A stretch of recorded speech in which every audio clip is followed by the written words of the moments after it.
Hey everybody, I've been wanting to do this forever, um,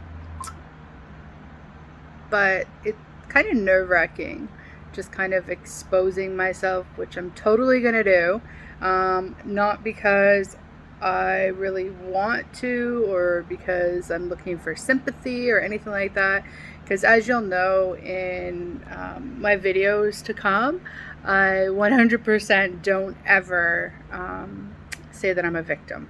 I'm not a victim. I am 100% a survivor of many things, which I will touch base, and it's definitely not going to be covered in one video. And I also don't want to have the videos really long. I know myself, when we have a lot of stuff going on and whatnot, it's really hard to listen to videos, even if they are inspirational, even if we do connect or we touch with them. So I am going to give those options. I'm going to try to keep my videos like on topic. I know that this video I'm going to probably like ramble on like I am right now. It's a bit of a lot of stuff, but pretty much because I'm nervous. Anyhow, to start with, my name is Stephanie, and yes, that's my real name. And a lot of the things that I'm going to touch base with, listen. You listening? Listening? You turned everything down? Okay. All right. So, some of the things that I am going to touch base with is grief and loss, trauma, love, hate, or even haters. We got a couple of those, all of us, even though we try not to have them. We try to spread love. Betrayal, which kind of goes hand in hand with that. Running away, jail, teen mom, kind of switching it around, trying to go to college with 2 kids, then addiction, children's aid, abusive relationships, having a child with a disability with no support, anxiety, and depression. So, those are pretty much the topics that I'll be touching base.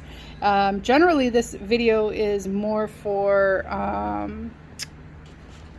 everybody, but also I really want to reach out to people that are parents, right? Or have been through trauma and feel kind of lost, or don't feel like certain things are normal, or what have you. Now, anxiety and depression, touching base with that, are very normal. It's kind of our way, and this is from my experience. This isn't from a doctor. It ain't from anybody. It's from my experiences. It's just my perspective.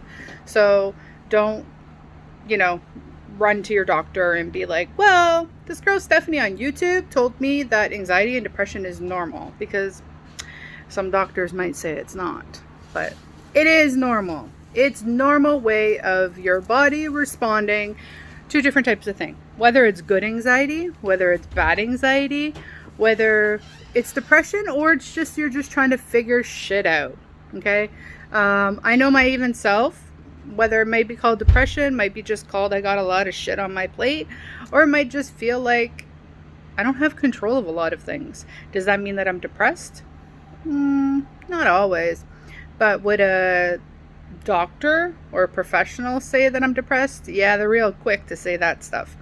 And then they're like, here's a little pill. You just take this and then you feel better. Yeah. And then we teach our kids, on the other hand, that say no to drugs. It's going to make you feel better for a little bit, but it's not going to last forever. Well, that's kind of like pills. If you're being treated for depression when you're really not depressed, you're just trying to figure shit out. Needless to say, on a personal note, I'm not against medication. I do take medication for depression and anxiety, but I've also been diagnosed clinically through a lot of assessments and a lot of obstacles and whatnot in my life. So I am on an antidepressant, which is also helps with my anxiety, and that's for me, right? Not everybody needs that. So I'm not a pill pusher, but I'm also not against it. So I just want to make mention of that, because sometimes people do need an antidepressant or what have you for anxiety or whatnot. Anyhow, and in regards to what I'm going to be talking about more of is things like, uh, basically, I was born to a mother who had me at a very young age, and she just couldn't wait. 2 months later, she got pregnant with my lovely brother. So we are 11 months apart. My mom was 18 with 2 children, and a very rocky relationship. It was not stable by any means. It was not healthy by any means. I don't know the specifics of it. I know her side, and I know a bit of his side, meaning my father. So I don't want to talk too much about that. I'm just, I know that it wasn't healthy, whatever the case may be. And my mom made the choice finally when I was about 3 and my brother was 2 to leave my father and live with her mother, which is my grandmother. Sweet lady, very sweet lady, but very old school.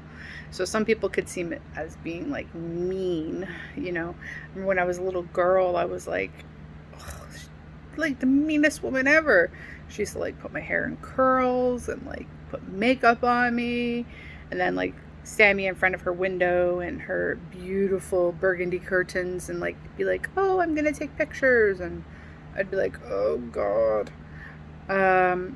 But those are the memories that I have of my grandma, and they're actually not that bad. But when I was going through it, I was like, oh God, Mom, please don't leave me with her. Take me with you. So needless to say, I don't want to talk too much about that because there was some stuff. That's basically where the sexual abuse started. Not with my grandmother. My uncle had lived there, and he was young and not justifying his behavior in any way, shape, or form. He was young. Again, my grandma was very old school and very hard, right?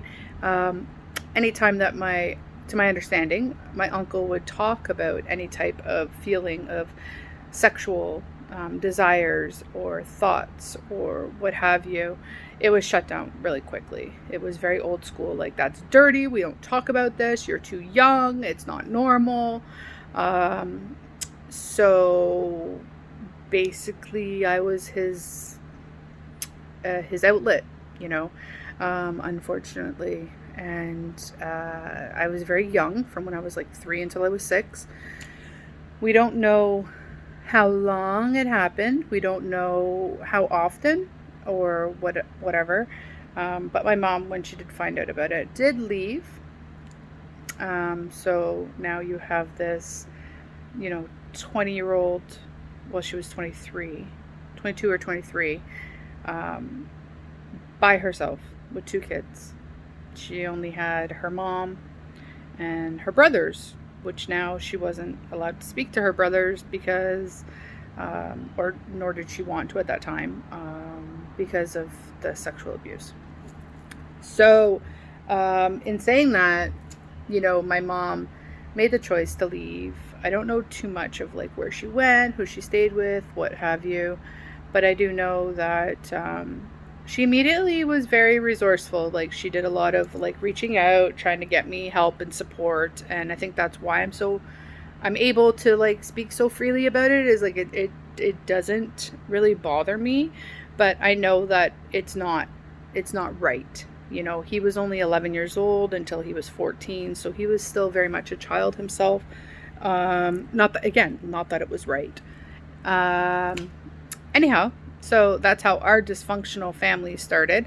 And my mom was by herself basically, and desperate, I want to say, for some type of companionship. She met, I know that there was a hard time with my mom when Children's Aid was involved, and she was having a really hard time just staying afloat. And Children's Aid came about and was like, we have concerns of your family, we have concerns of your children, we need you to have a psychological assessment done. When my mom went and told the doctor that she needed a psychological assessment, they basically were like, there's nothing wrong with you, we don't have any concerns, we don't just do that. And like this is also going what, like 35 years ago. So yeah, then they came and they apprehended my brother and my mom again went to the hospital, and the doctor was like, we can't, we're not going to get, we can write something saying that we don't think that there's any issues, but we are not in a position to give you a psychological assessment unless it's something is written. Well, then Children's Aid was saying stuff like they can't give something like that, that it's a volunteer thing or whatever the case may be, some mumbo jumbo bull crap. So my mom turned around and she told me that she took her arm and literally swiped the whole doctor's desk and was like, I need an assessment. I'm effing crazy. And the doctor was like, whatever was said between them. So then he was like, okay, we're admitting you, because my mom was totally having a meltdown, which any mother would. Like your kids are just apprehended and you're being told you need an assessment and nobody is wanting to give you an assessment. Like, yeah, I would probably have done the same thing. I probably would have destroyed his whole damn freaking office. But anyways, lo and behold, my mother met my stepfather in the psychiatric ward and thought that it was an amazing idea to have children with him. He was in our life for 3 years. 3 years felt like 10, 15 years. He was very abusive. He used to do really inhumane, crazy ass punishments. And it was like he was always looking for something to punish us about. Like he would time us how long it would take us to get from school to home. Like right down to the minute. If we were like a minute or two late, he would make us like kneel on hard rice, uncooked rice in the corner. He would make us stand against the wall with like our nose against the wall like this, and if we like slouched, he would like push our face into the wall. He'd make us lay on our backs with our legs and arms in the air like dead cockroaches, and if we got like tired and our arms like started slanting down, he would like kick us, not really hard, but like enough to like startle us in the ribs. So me and my brother, we definitely hated him. And my mom got pregnant with my baby sister, and I loved her. She was so adorable. She's still kind of cute, but she's pain in my ass now. But yeah, they had her together, and I just remember being in like mother mode because my mom was an alcoholic, and oh yeah, I forgot to mention that part. My mom turned into an alcoholic. And he was a drug user. They wouldn't do the drugs in front of us. However, we would go to sleep at nighttime listening to loud music. Like, we lived in metro housing, so like everybody was at my mom's house. She had the loudest stereo going on. My brother and I used to get babysat by the teenagers, who then would also invite their friends over and play loud ass music. My brother and I didn't really care though when teenagers used to babysit us. But my mom would get into fist fights, and like a lot of people I think can relate to that though. Growing up in the 80s, like a lot of families I can say probably had mothers or fathers that drank and partied and whatnot. So it wasn't that bad. However, what I didn't like is having to go pick up my mom from like different friends' places, being like 9-10 years old. Going to pick her up and bringing her home, and because we lived in metro housing, it was one big complex, so it was always fairly close to our house. But then I also took on the responsibility of basically mothering my baby sister. I remember even one time my baby sister was crying, and I asked my mom, and she was totally hungover, laying on the couch, like her arm was hanging off the couch. And I remember saying to her, like, Mom, where's the baby's milk? And she kept saying, it's in the fridge, it's in the fridge. Well, I went in the fridge and I didn't see no milk.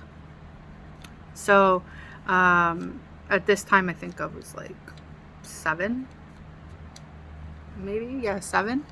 And my sister was like maybe 6 months old or something like that. I don't know.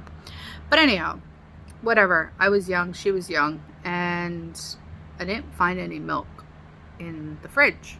To me, I'm looking for milk, like milk, not formula. I didn't know anything about formula. I just seen that there was no milk. So I went into my mom's purse, and I knew it would be wrong to steal money, but I also knew that my baby sister needed to eat. So I remember stealing $5 from my mom's purse and going to the store and buying milk. And coming back, putting it in her bubba and giving it to her. Well, my mom woke up and seen that I had given her milk and literally yelled and screamed at me. And then my stepdad yelled and screamed at me. And then I got the belt. I got my ass beat because I was supposed to give her formula, not milk. But, you know, again, I'm 7 years old. I see white stuff in the bottle. It's milk. I asked my mom, where's the milk? She said in the fridge. There was no milk.